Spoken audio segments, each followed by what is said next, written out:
Far from Home, Portraits of Displacement.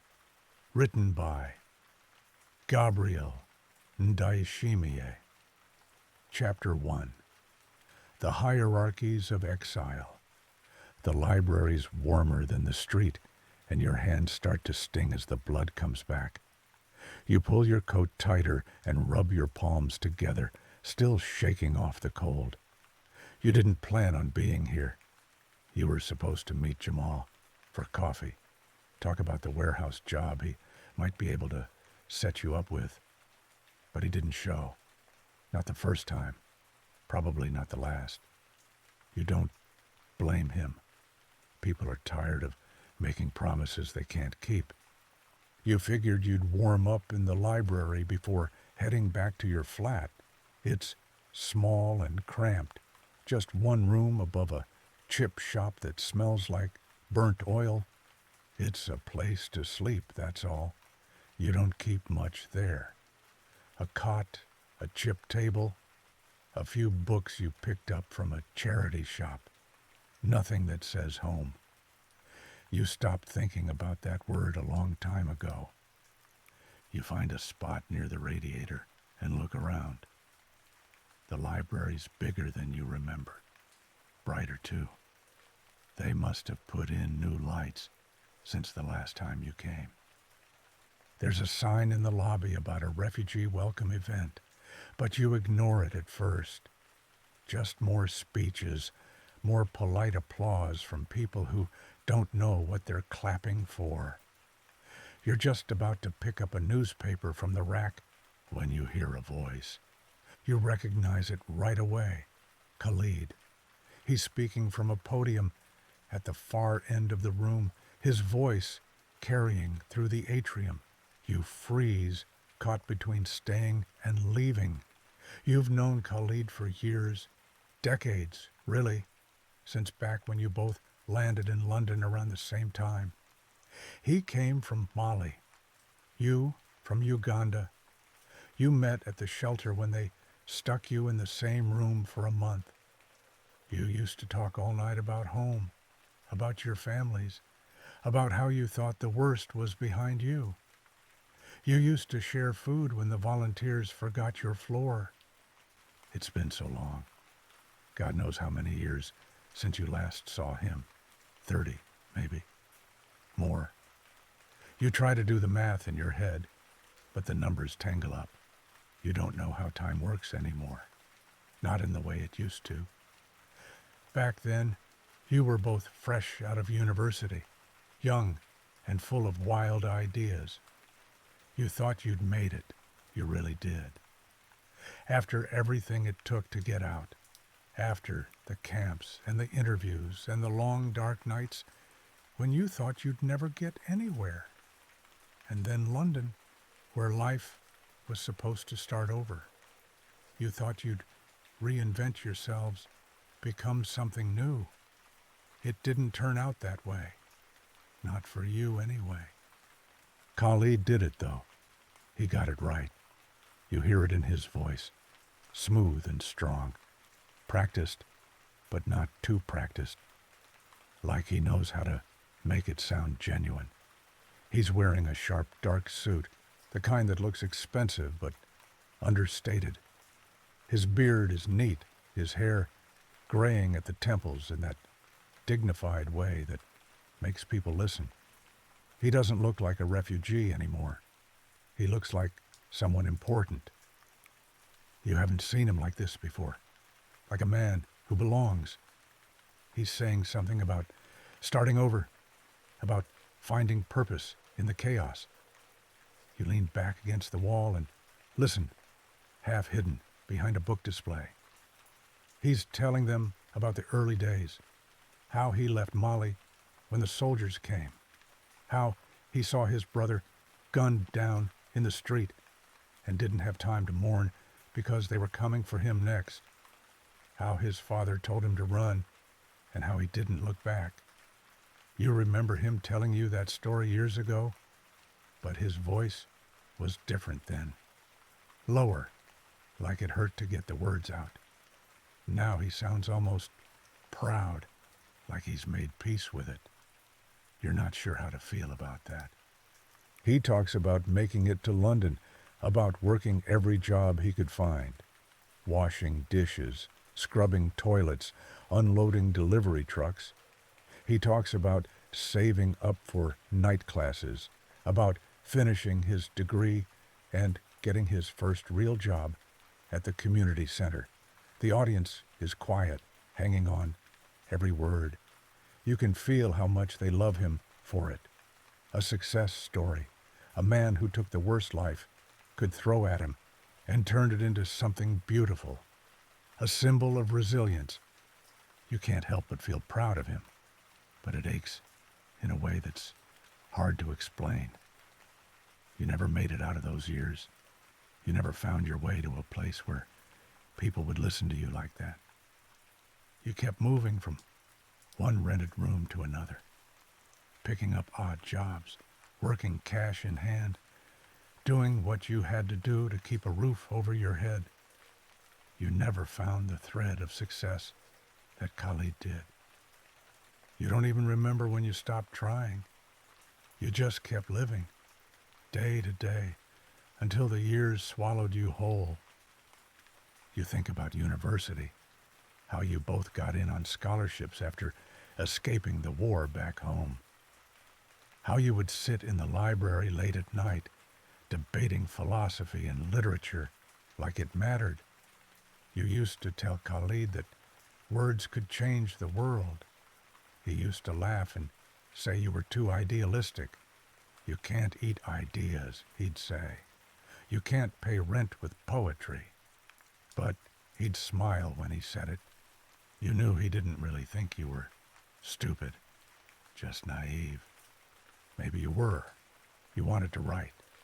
You wanted to be one of those thinkers who make sense of the world, put words to things that people couldn't quite explain.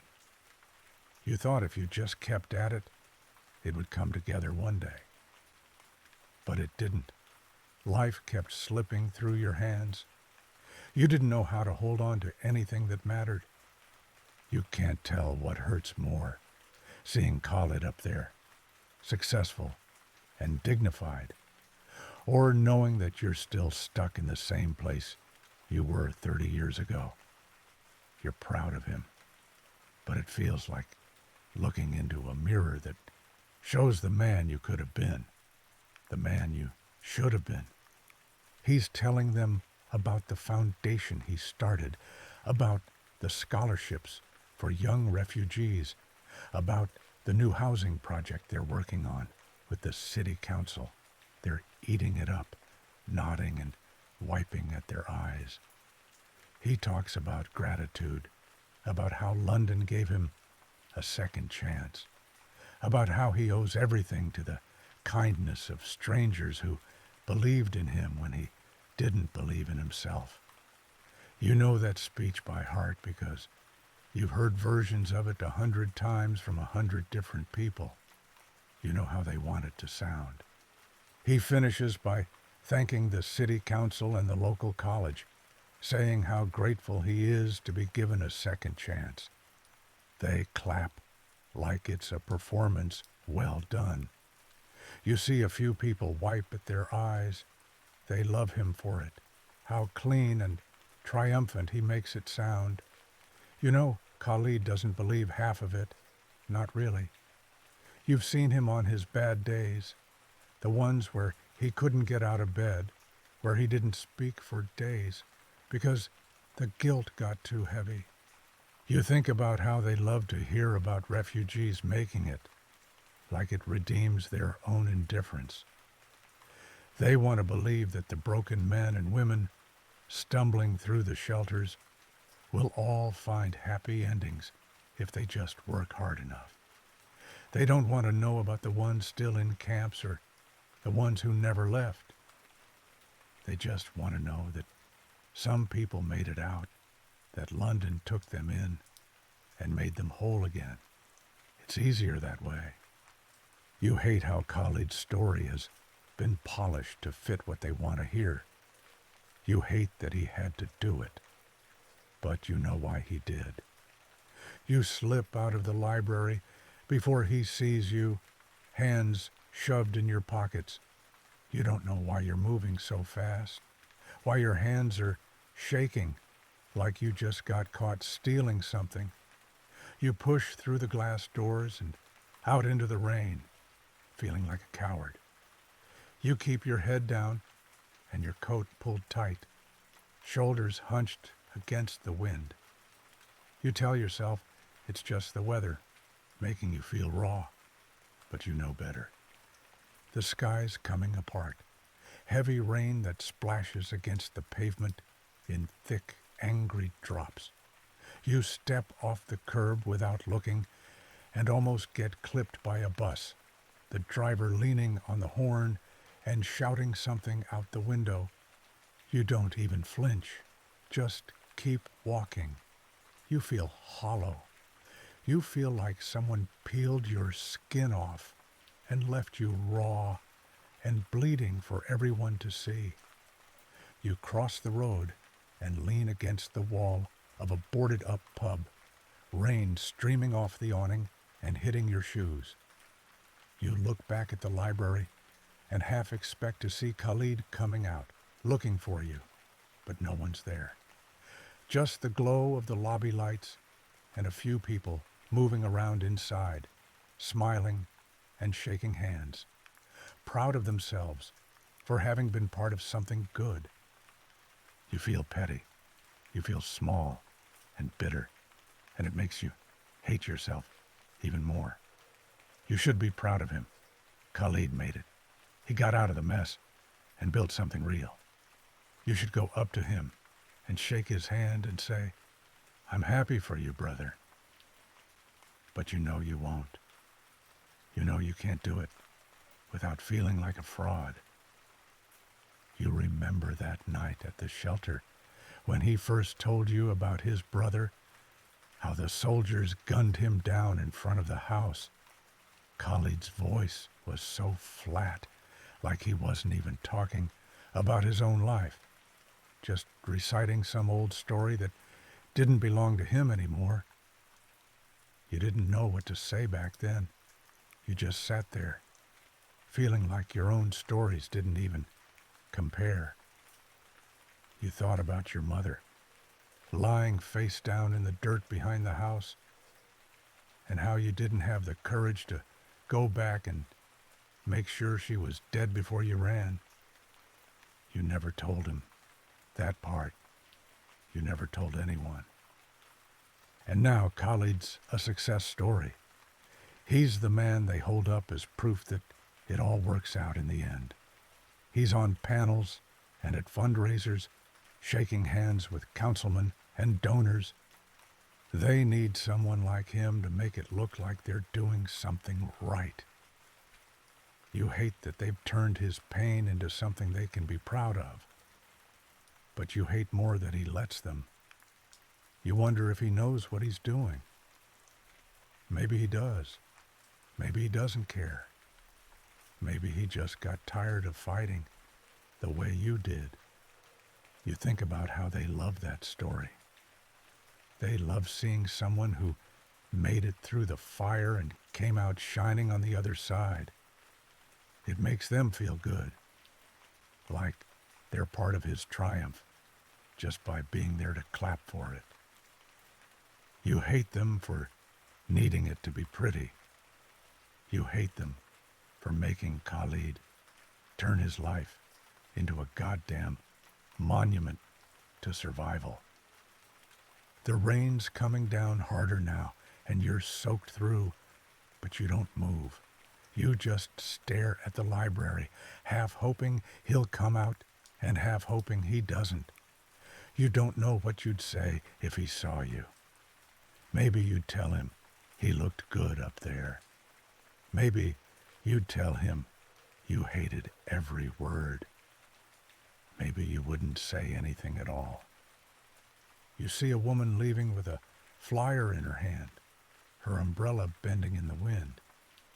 She's smiling, like she's been inspired by Khalid's speech. You want to grab her and tell her that it's not what she thinks. that it's all just a story that's been cleaned up and shined so it doesn't hurt too much. You want to tell her that real survival doesn't look like that. It's ugly and cruel and leaves you hollowed out like a husk. You want to tell her that you don't know anyone who survived without losing something vital, something that doesn't grow back. But you don't. You just watch her hurry off down the street, clutching the flyer like it's a memento from a good show. You wonder if she'll hang it on her fridge or throw it in the bin when she gets home. You wonder how many people will remember Khalid's story tomorrow, or next week, or next year. Probably none of them. Probably they'll just tell their friends they met a real refugee and felt moved by it. You feel stupid for caring so much. You feel stupid for being angry. You don't know why you can't just let him have this. Let him have his success. Let him be the hero they want him to be. It doesn't take anything from you. It doesn't hurt you. But it does. It hurts like hell. You shove away from the wall and start walking. You don't know where you're going. You just want to get away from that place before the applause starts echoing in your skull again. You don't want to hear it. You don't want to see Khalid's face, shining with that look of someone who made it through. You want to be far enough away that it doesn't sting anymore. You keep walking through the rain and the wind and the puddles that soak your shoes and make your toes go numb. You walk because it's the only thing you know how to do. You've been walking for 30 years now, through shelters and hostels and the endless grind of keeping your head above water. You don't know why it still feels like you're running. The city's still moving, cars spraying water up on the curb, people bundled against the wet. You keep your head down and push through, telling yourself it doesn't matter, telling yourself it's just another night, telling yourself you'll forget about it tomorrow. You don't believe it, but you keep telling yourself anyway.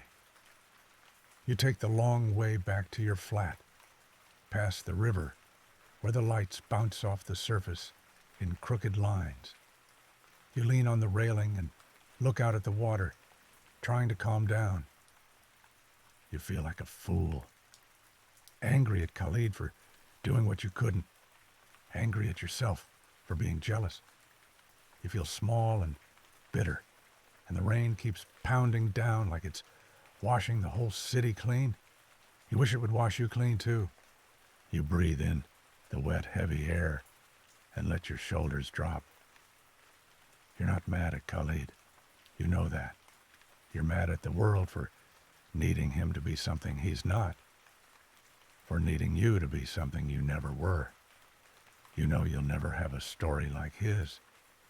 You'll never be the one they clap for. You're just a man who kept moving, too tired to stop and too stubborn to quit. You wipe your face with the back of your hand and keep walking. The lights blur through the rain, and you tell yourself it's just the water in your eyes. You keep moving because you don't know how to stand still without falling apart. You keep moving, and the city doesn't care one way or the other. The night air hits you like a slap, cold and bitter. You don't know where you're going, just that you couldn't stay there and watch Khalid get congratulated for turning his pain into something they can eat up without choking on it. You walk down the wet pavement, eyes on the ground, trying not to think too much. The sky is heavy, low, and gray, like it's been holding its breath too long. You hear a rumble overhead, and then the sky splits open with a crack of thunder. The rain comes down hard, sudden, and fierce, like it's angry. You duck under the awning of a closed shop and stand there, watching the water streak the windows and pool in the cracks of the sidewalk. You know why Khalid did it. You know why he dressed up his story like that, made it sound like redemption. It's not his fault. They don't want the truth. They never do. They want the story that fits, the one that makes them feel better about opening their doors, even just a little.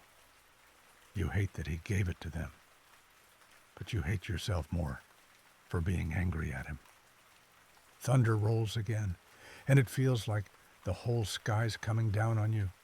You lean against the glass and close your eyes, and it hits you like a punch to the gut. How exile isn't just one thing. It's 100 things, and they all cut different. You think about the refugee elite, the ones who never lose their power, not really. The ones who keep their influence even when they're driven out. The intellectuals, the politicians, the wealthy exiles who still get invited to speak on panels and give advice to governments that don't listen. They split into 3 kinds. The first are the aspiring exiled politicians, the ones who still think they can make a difference from far away. They hold rallies in exile, talk about democracy and freedom, and promise to come back one day and put things right, but they don't. They never do. Their speeches get softer as the years go on, and the people back home forget their names. They think they're still important, but they're just echoes. The second kind are the refugee informers, the rats, the ones who got out but couldn't let go, still feeding scraps of information to the regimes they ran from. They think it buys them safety, or at least a little forgiveness. You've seen them in the shelters, quiet and hunched over, always watching. You don't talk to them. You don't want to know who they're selling out. Maybe they're just scared, same as anyone, but it doesn't make it right. And the last kind are the exiled intellectuals, the thinkers who make exile sound noble, like a lesson worth learning. They turn their pain into essays and lectures, talk about suffering like it's a philosophical problem to solve. They make it sound clean, like something with shape and purpose. You tried reading their books once, hoping it would make sense of the mess in your head. It didn't. It just made you feel stupid for not seeing it that way. They make it look like exile has meaning, like it's more than just losing everything and being too tired to fight for it back. A car drives by, splashing through a puddle, and the water sprays your shoes. You don't move. You let the rain hit your shoulders and soak through your coat. You're too tired to care. You keep thinking about Khalid, about how they clapped for him, like his survival made their own lives more just. Like his success erased the ugly parts they didn't want to think about. You think about the wretched refugees, the ones still stuck in the camps, the ones who never made it out.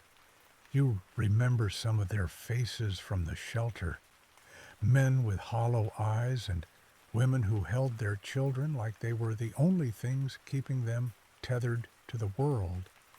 They weren't the ones who got the interviews or the sponsorships.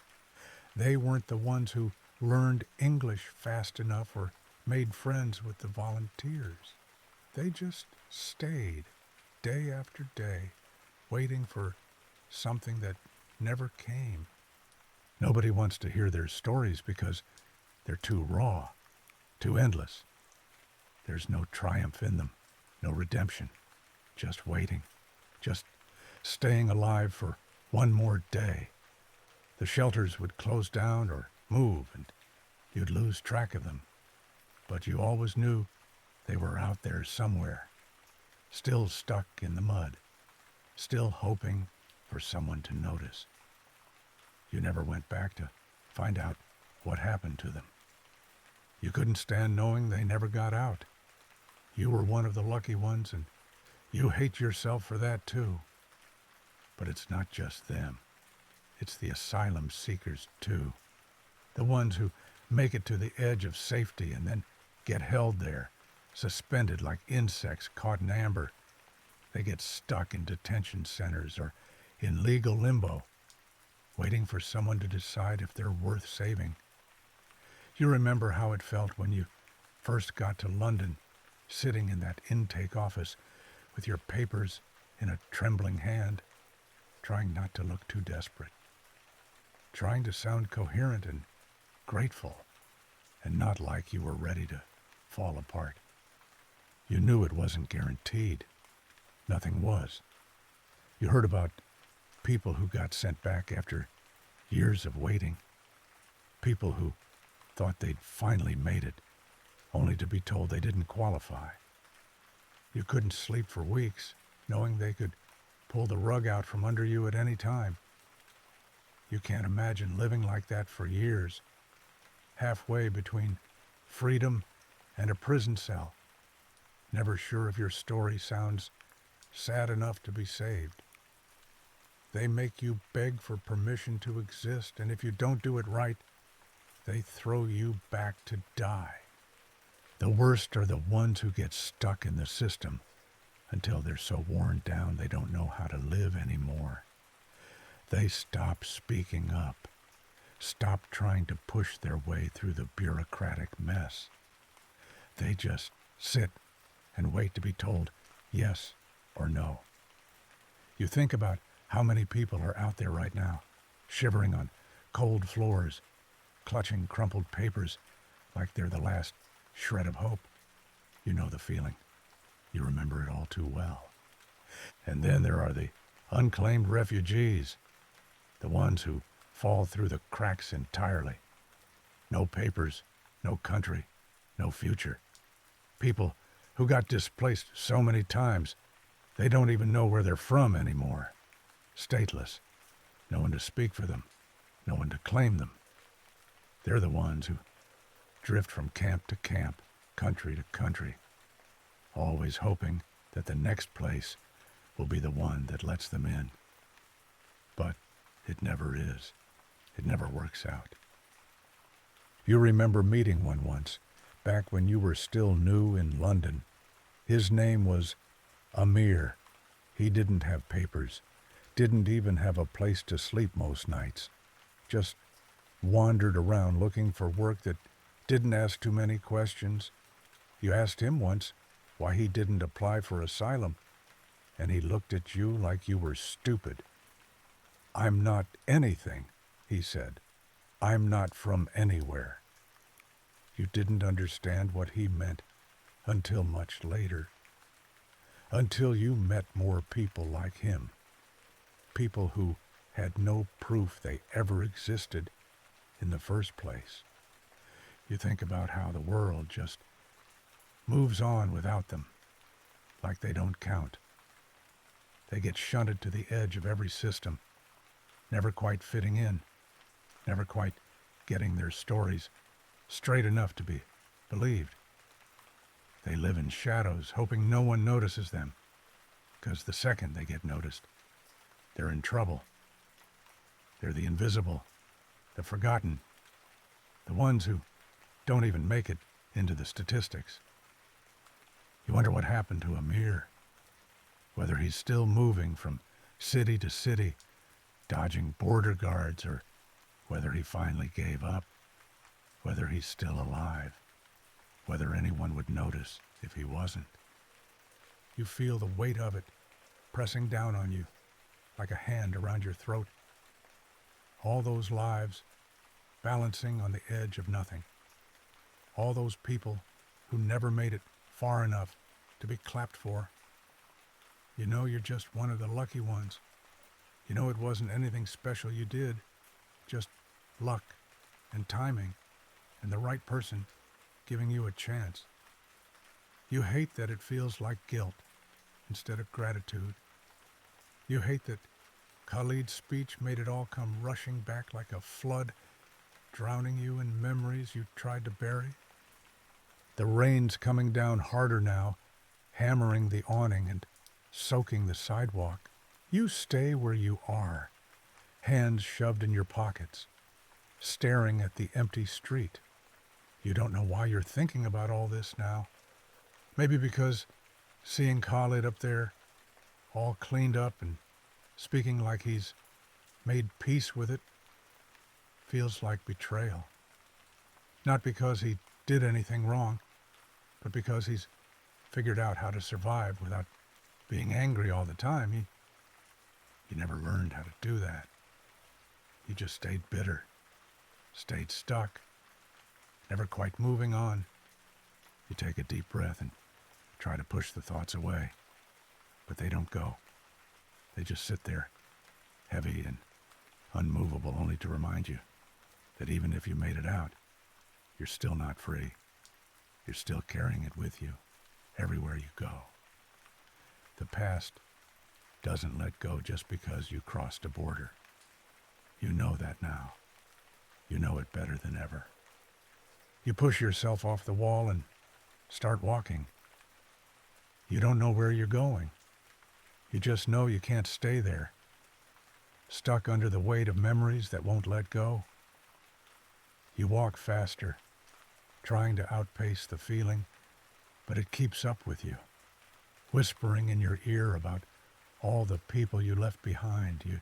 You keep moving, telling yourself it's just the rain, making your face wet, and you don't look back.